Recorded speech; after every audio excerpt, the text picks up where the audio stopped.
आज हम लोग इस वीडियो सीरीज में क्या देखने वाले हैं, parallel lines and transversal line. इससे पहले वाली जो वीडियो थी उसमें हम लोगों ने अल्टरनेट एंगल, करस्पॉन्डिंग एंगल और वर्टिकल अपोजिट एंगल, इनका कॉन्सेप्ट किया था। अब इसमें देखिए क्या है, तो मैंने एट रैंडम 3 लाइन ले लिया है। यहाँ पे कौन कौन सी लाइन है, line L, line M and line N। ये तीनों लाइन आपस में क्या है, पैरेलल है और उनको ये एक लाइन P जो है क्या कर रही है, इंटरसेक्ट कर रही है। तीनों को जिस पॉइंट पे इंटरसेक्ट कर रही है इनका नाम है A, ये है पॉइंट B और ये पॉइंट क्या है, C। ये तीनों पॉइंट पे इंटरसेक्शन हो रहा है। बताइए अगर मैं एंगल्स के नाम लिखना स्टार्ट करूं तो ये कौन सा एंगल होगा, आपका जो मन करे। 1 2 3 4 5 6 7 8 9 10 11 12। ध्यान रहे यहां पे लाइन L, M, N ये तीनों आपस में क्या है, पैरेलल है। अभी हम एक्सियम 6.3 और एक्सियम 6.4 देखेंगे ना। तो एक्सियम मैंने स्टार्टिंग वाले वीडियो में अपने बताया था, एक्सियम क्या होता है, जो कि यूनिवर्सल ट्रूथ है, उसको आपको क्या करना होता है, एक्सेप्ट करना होता है उस कॉन्सेप्ट को। जैसे जो कुछ एक्सियम मतलब क्या होता है कि जो भी है वो यूनिवर्सल ट्रूथ है, that can not be proved, उसको प्रूव नहीं किया जा सकता, ठीक है ना। तो यहाँ पे मैंने कुछ एंगल्स लिख दिए, जरा यहाँ पे गौर फरमाइए। 1 2 3 4 5 6 7 8 9 10 11 12 13 14 15 16 इतने सारे एंगल्स बन रहे हैं और इनके बीच में क्या रिलेशन है, क्या है, वो सारी चीज़ आपको समझनी। देखिए बहुत सिंपल है, वो तो बस केवल 2 लाइंस बन गई तो इसलिए इतने एंगल्स दिख रहे हैं, बाकी सारे इक्वल ही हैं।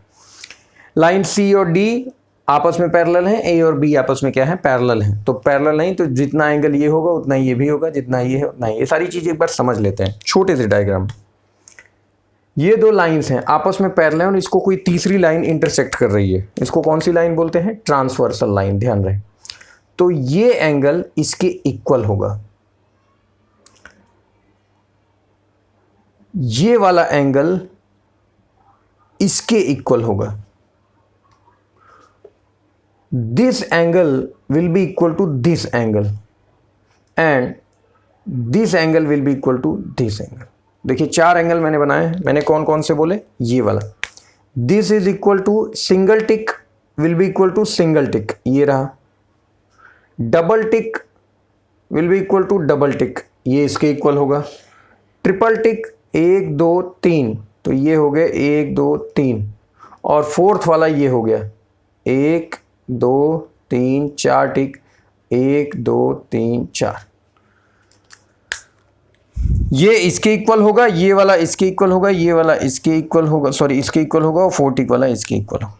और वर्टिकल अपोजिट एंगल का कॉन्सेप्ट अगर देखें तो ये वाला तो इसके इक्वल होना चाहिए, क्योंकि वर्टिकल अपोजिट एंगल वाला कॉन्सेप्ट ये इसके इक्वल, ये इसके इक्वल, ये इसके।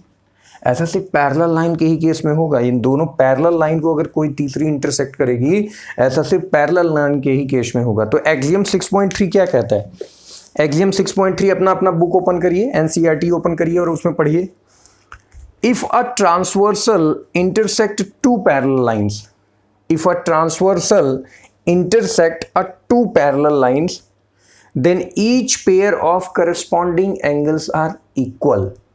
Each pair of corresponding angles are equal. तो corresponding angle कौन सा बताया था, संगत कोण, मतलब जो एक जैसे दिख रहे हैं उनके बीच में सिमिलरिटी। देखिए ये एंगल, ये कौन से हैं, संगत कोण है, करस्पॉन्डेंस एंगल है लाइन के ऊपर, ट्रांसवर्सल लाइन के लेफ्ट साइड में। तो दिस इक्वल टू दिस।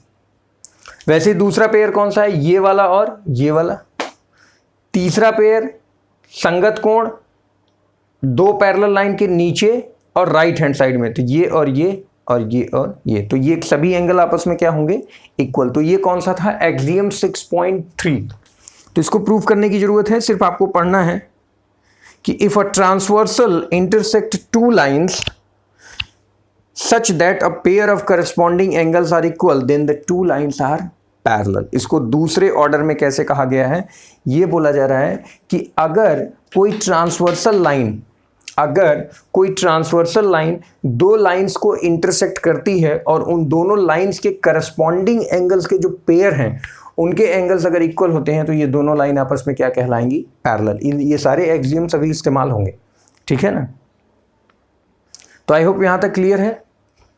चलिए, ये मैंने बनाया है बस इसीलिए भाई आप समझिए, को समझने की कोशिश करिए। LMN यहाँ पे 3 एंगल्स हैं, तो ये वाला इसके इक्वल होगा क्योंकि ये कौन सा है, करस्पॉन्डिंग एंगल है। ये कौन सा एंगल है, करस्पॉन्डिंग एंगल। ऐसे ही करस्पॉन्डिंग एंगल कौन सा है, 3 और 7, ठीक है ना। ये आपस में क्या होंगे, करस्पॉन्डिंग एंगल।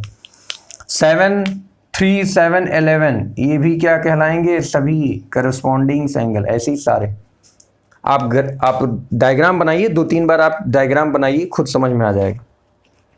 अब देखिए एक्सियम 6.4 क्या है, if a transversal intersect 2 lines, okay. If a transfer कौन सा बनाया, दूसरा बना लें या यही समझते हैं पहले। If a transversal intersect 2 lines such that pair of corresponding angles is equal, then the 2 lines are parallel to each other। ये तो अभी मैंने बताया रिवर्स ऑर्डर में, एक्सियम 6.3 और axiom 6.4। Converse of corresponding angles axiom is also true. Converse is also true. पहले सीधा सीधा क्या बोला कि दो पैरेलल लाइन को ट्रांसवर्सल लाइन इंटरसेक्ट करती है तो उनके करस्पॉन्डिंग एंगल्स के जो पेयर होते हैं वो क्या होते हैं, इक्वल होते हैं। अगले सेंटेंस में क्या कहा जा रहा है कि अगर किसी दो लाइन को कोई ट्रांसवर्सल एंगल इंटरसेक्ट करती है and if there corresponding angles are equal then that 2 lines are parallel. तो पहली केस में ये बोला जा रहा है कि लाइन ऑलरेडी पैरेलल है और ट्रांसवर्सल इंटरसेक्ट कर रहा है तो उनका करस्पॉन्डिंग एंगल्स इक्वल होगा। दूसरी कंडीशन में कहा जा रहा है कि करस्पॉन्डिंग एंगल्स किसी दो लाइन के इक्वल हैं और उनको अगर कोई ट्रांसवर्सल लाइन इंटरसेक्ट करती है तो वो दोनों लाइन आपस में क्या कहलाएंगी, पैरेलल लाइन। तो आई होप यहां तक क्लियर है आप सभी लोगों को कॉन्सेप्ट। डायग्राम आप बना सकते हैं समझने के लिए, ठीक है ना। चलो भाई, हम लोग क्या क्या करने वाले हैं, एक्सियम कर चुके, एक्सियम 6.3 हो गया, एक्सियम 6.4 भी कर लिए, अब थ्योरम 6.2 करने जा रहे हैं। और आप ये अच्छे से समझ लीजिए, ये तुरंत हो जाएगा। सिंपल थ्योरम्स हैं, इसमें ज़्यादा आपको एक बार समझने की ज़रूरत है। थ्योरम 6.2 पहले कह रहा है, ध्यान से समझो। If the transversal intersect 2 lines, नहीं 2 पैरेलल लाइन्स, एक ट्रांसवर्सल है, मैंने नेम आपकी बुक वाला ही रखा है ABCDPQR, ठीक है ना, ताकि आपको भी समझना हो तो कोई दिक्कत ना। If the transversal intersect 2 parallel lines, 2 parallel line को अगर कोई ट्रांसवर्सल इंटरसेक्ट करता है then each pair of alternate interior angles. पहले आप ये बताओ अल्टरनेट एंगल्स हैं कहाँ, each pair of alternate, interior की बात हो रही है ना, तो इंटीरियर में देखो एक एंगल ये है और एक एंगल ये है, ये रहा एक एंगल और ये रहा एंगल, यही 4 एंगल हैं। मैं नेम लिख दे रहा हूं, 1, 2, 3, 4, यही 4 एंगल हैं इंटीरियर में। अब इनमें क्या रिलेशन दिखाना है हमें, then each pair of alternate interior angles is equal. तो अल्टरनेट एंगल कौन कौन से होते हैं भाई, मैंने क्या बताया था, अल्टरनेट 1, अब इसके बगल में 2 आ रहा है, 2 को छोड़ो 3 को पकड़ो, मतलब ये वाला रिलेशन भाई, Z वाला। Z देखो कहाँ बन रहा है, ये। तो आप कहोगे यहाँ कहाँ Z बन रहा है, Z यहाँ नहीं बन रहा है, ऐसा भी Z बनेगा तो भी चलिए, Z नहीं है, बट ये क्या कहलाएगा, अल्टरनेट एंगल, ठीक है ना। तो ऐसा भी रिलेशन रहे तो भी, ये रहा 2 और ये क्या कहलाएगा, 4। ये हमको दिखाना है कि angle 2 is equal to angle 4, angle 1 is equal to angle 3। देखो ये प्रूव करना, ये नाम लिखना AQR, BRQ, BQR, एक पकड़ लो आप, ऐसे समझते हैं, ध्यान से समझने की कोशिश करिए। मैं एंगल 1 और 3 के बीच में रिलेशन इस्टेब्लिश करता हूं। तो एंगल 1 कौन है, BQR, एंगल BQR इक्वल होना चाहिए एंगल QRC। QRC यही कह रहा है ना। जब हम लोग 1 और 3 कर रहे हैं तो 2 और 4 को मैं हटा ही देता हूं ताकि कंफ्यूजन ना हो। ये प्रूव करना है हमें कि angle BQR must be equal to QRC। अच्छा ये बताइए, एंगल BQR क्या इक्वल नहीं होगा एंगल PQA के?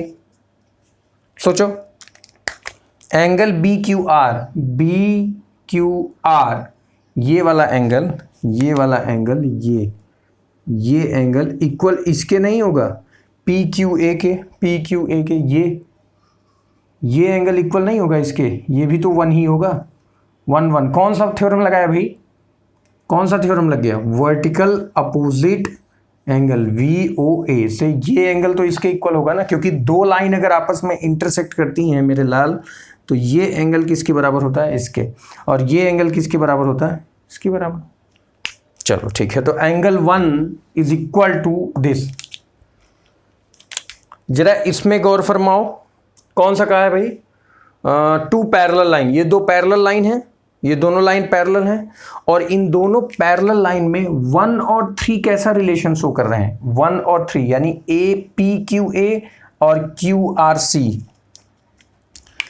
PQA angle PQA equal to angle QRC नहीं होगा क्या? करस्पॉन्डिंग एंगल, एंगल 1 एंड 3 कौन से एंगल हैं? Corresponding angle. देखो, ट्रांसवर्सल लाइन के सेम साइड यानी लेफ्ट हैंड साइड, और इन दोनों लाइंस के ऊपर साइड, और दोनों लाइंस आपस में कौन सी हैं? पैरेलल।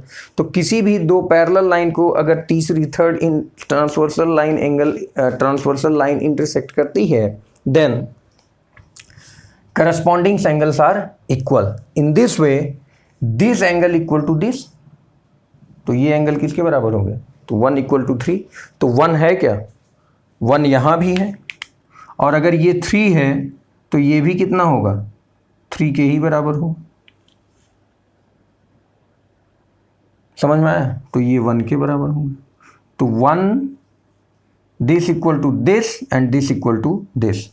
तो यहां पर ये इसके बराबर है क्योंकि वर्टिकल अपोजिट का एंगल का कॉन्सेप्ट है, और यहां पर ये करस्पॉन्डिंग एंगल से इक्वल है। तो इस प्रकार से ये इसके बराबर है और ये इसके बराबर है, तो इसको आपस में बराबर होना ही पड़ेगा। 3 बॉडी हैं, body A, body B, body C। ये भी बहुत बढ़िया कॉन्सेप्ट है। A का टेम्परेचर B के इक्वल, B का टेम्परेचर C के इक्वल, तो C का टेम्परेचर A के इक्वल ही तो होगा। A equals to B, B equals to C, C equals to A। तो यहाँ पे 1 equals to this and this equals to this, so this must be equal to this. यही है थ्योरम 6.2, हेंस प्रूव्ड। थोड़ा सा आप लोग भी सेल्फ स्टडी की पढ़िए जरा इसमें। तो बहुत छोटा सा इसमें प्रूफ है, मतलब वो तो प्रूफ मैंने लिखा नहीं, बस आपको समझा दिया कि भाई किस तरीके से हमको पहुंचना। देखो, अंडरस्टैंडिंग इंपॉर्टेंट है। कॉन्सेप्ट को अगर आप समझे रहेंगे तो जब आपको क्वेश्चन में अप्लाई करना होगा ना, तो क्वेश्चन में आपको रटा रटा दिमाग में नहीं लगाना, बस आपको सोचना है कि हाँ ये कौन से थ्योरम से रिलेट हो रहा है। अच्छा, यहाँ पर हमने वो transversal angle, alternate interior angle वाला कॉन्सेप्ट पढ़ा था। थ्योरम 6.3 क्या कह रहा है? If a transversal intersect two lines such that pair of alternate interior angles are equal। जिसमें इस तरीके से कोई ट्रांसवर्सल लाइन इंटरसेक्ट कर रही है कि pairs of interior angles, alternate angles are equal, then these two lines are parallel। तो ये क्या है? इसका कन्वर्स है कि if a pair exists in a such a way that alternate interior angles are equal when any transversal line is intersecting it, then that lines are must be parallel। This is theorem number 6.2। हमने कर लिया था। अब ये कौन सा है? Theorem 6, इसी का कन्वर्स है, तो 4 हो गए। आई होप यहां तक क्लियर है। चलिए अगला, if a transversal intersect 2 parallel lines, read करिए थ्योरम बुक आपके सामने है, देखो मैं उसी बुक से पढ़ा रहा हूँ, एनसीईआरटी की ही है। बुक्स को अपने सामने रखिए और रीड करने की कोशिश करिए। जब आप बार बार उसको रीड करते हैं ना तो आपको कॉन्सेप्ट समझ में आने लगता है।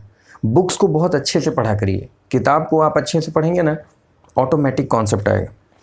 If a transversal intersect two parallel lines, if a transversal intersect two parallel lines, then each pair of interior angles on the same side, interior angles on the same side, ये angle ये angle ये angle ये angle, तो same side वाले कौन कौन से हुए, ये और इधर ये और ये, of a transversal is supplementary. Okay okay okay, supplementary और कॉम्प्लीमेंट्री वाला कॉन्सेप्ट क्या बताया था भाई, सप्लीमेंट्री वाला एंगल वाला कॉन्सेप्ट क्या बताया था। सप्लीमेंट्री एंगल्स कौन से एंगल होते हैं, supplementary angles are those angles in which sum of the two angles is equal to 180 degree. ये वाला कॉन्सेप्ट देखिए, पैरेलल लाइन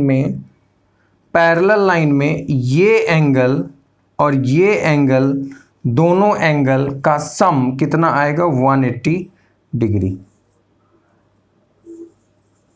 किसी भी दो पैरेलल लाइन में अगर कोई ट्रांसवर्सल लाइन है, उस ट्रांसवर्सल लाइन के सेम साइड में बनने वाले इंटीरियर एंगल्स का सम क्या कहलाता है, सप्लीमेंट्री, यानी वो कैसे होते हैं, सप्लीमेंट्री होते हैं। तो कितना होगा 180 डिग्री। यहां तक क्लियर है। इसको प्रूव भी किया जा सकता है, ऐसी कोई बड़ी बात नहीं। लाइंस हैं, लाइन के बीच में ये कौन सा है, लीनियर पेयर बना रहे हैं सब, ये बहुत सिंपल वाला कॉन्सेप्ट है, कोई बात नहीं, नेक्स्ट वीडियो में अगर ऐसा होगा तो डिस्कस कर दूंगा, बट आप समझ लीजिए। अगला क्या है, theorem 6.5, if a transversal intersect two lines. सब कंफ्यूजिंग जैसा लग रहा होगा ना कि एक ही थ्योरम को बार बार थोड़ा सा वर्ड को आगे पीछे करके, हाँ बस आपको समझ लेना। If a transversal intersect two lines such that pair of interior angles on the same side of transversal is supplementary, then these two lines are parallel। देखो एकदम क्लियर एक बात बोलूं, एकदम क्लियर वाली बात ये है कि एक बार वो ये कहता है कि ये दोनों लाइन पैरेलल हैं और एंगल्स को प्रूव करता है कि दो पैरेलल हैं और उनके बीच में एंगल का रिलेशन दिखाता है। दूसरी बार वो क्या कहता है, वो कहता है कि एंगल्स इक्वल हैं और लाइन पैरेलल हैं, ये प्रूव करो। देखो दो लाइन ऑलरेडी पैरेलल हैं ऐसा बोला गया हो तो एंगल प्रूव करना हो कि ये इसके इक्वल है, ये इसके इक्वल है, ये इसके इक्वल है, एक कंडीशन ये होती है। दूसरी कंडीशन होती है कि एंगल्स इक्वल हों तो वो लाइंस पैरेलल कही जाएंगी अगर कोई ट्रांसवर्सल लाइन। तो यही आपके 4 थ्योरम हो गए। तो axiom 1 6.3, axiom 6.4, theorem 6.2, theorem 6.3, theorem 6.4, theorem 6.5 अच्छे से नोट कर लीजिए। और एक ही क्वेश्चन बना हुआ है, बाकी सब स्टेटमेंट लिखा है। ये भी स्टेटमेंट है, ये थोड़ा सा डेरिवेशन था तो ये मैंने यहाँ पे थोड़ा सा लिख के आपको समझा दिया है। और एक्सियम 6.3, 6.4 इससे पहले वाली वीडियो में मैंने डिस्कस कर दिया। तो आई होप यहाँ तक क्लियर है। इसके बाद हम लोग अब एक्सरसाइज वाला प्रॉब्लम करेंगे। Thank you so much. Lines और एंगल्स वाला जो भी पूरा चैप्टर है उसको पूरा एक एक करके कॉन्सेप्ट पढ़ाया जाएगा, ठीक है, टेंशन मत लीजिए, एक एक क्वेश्चन डिस्कस किया जाएगा। मैंने एक्सरसाइज 6.1 के लास्ट के 2 क्वेश्चन छोड़े हुए हैं, मुझे याद है, बट आपने कमेंट सेक्शन में कुछ लिखा नहीं है, हाँ भाई आपको समझ में आया कि नहीं आया, बाकी है क्या है, मुझे खुद नहीं मालूम। तो आप उसके नीचे अगर मेंशन करते हैं तो ही मैं डिस्कस करूँगा, और अगर आपका हो गया हो तो आप थम्स अप दिखा दीजिएगा, बहुत अच्छी बात है। चलिए, थैंक यू सो मच।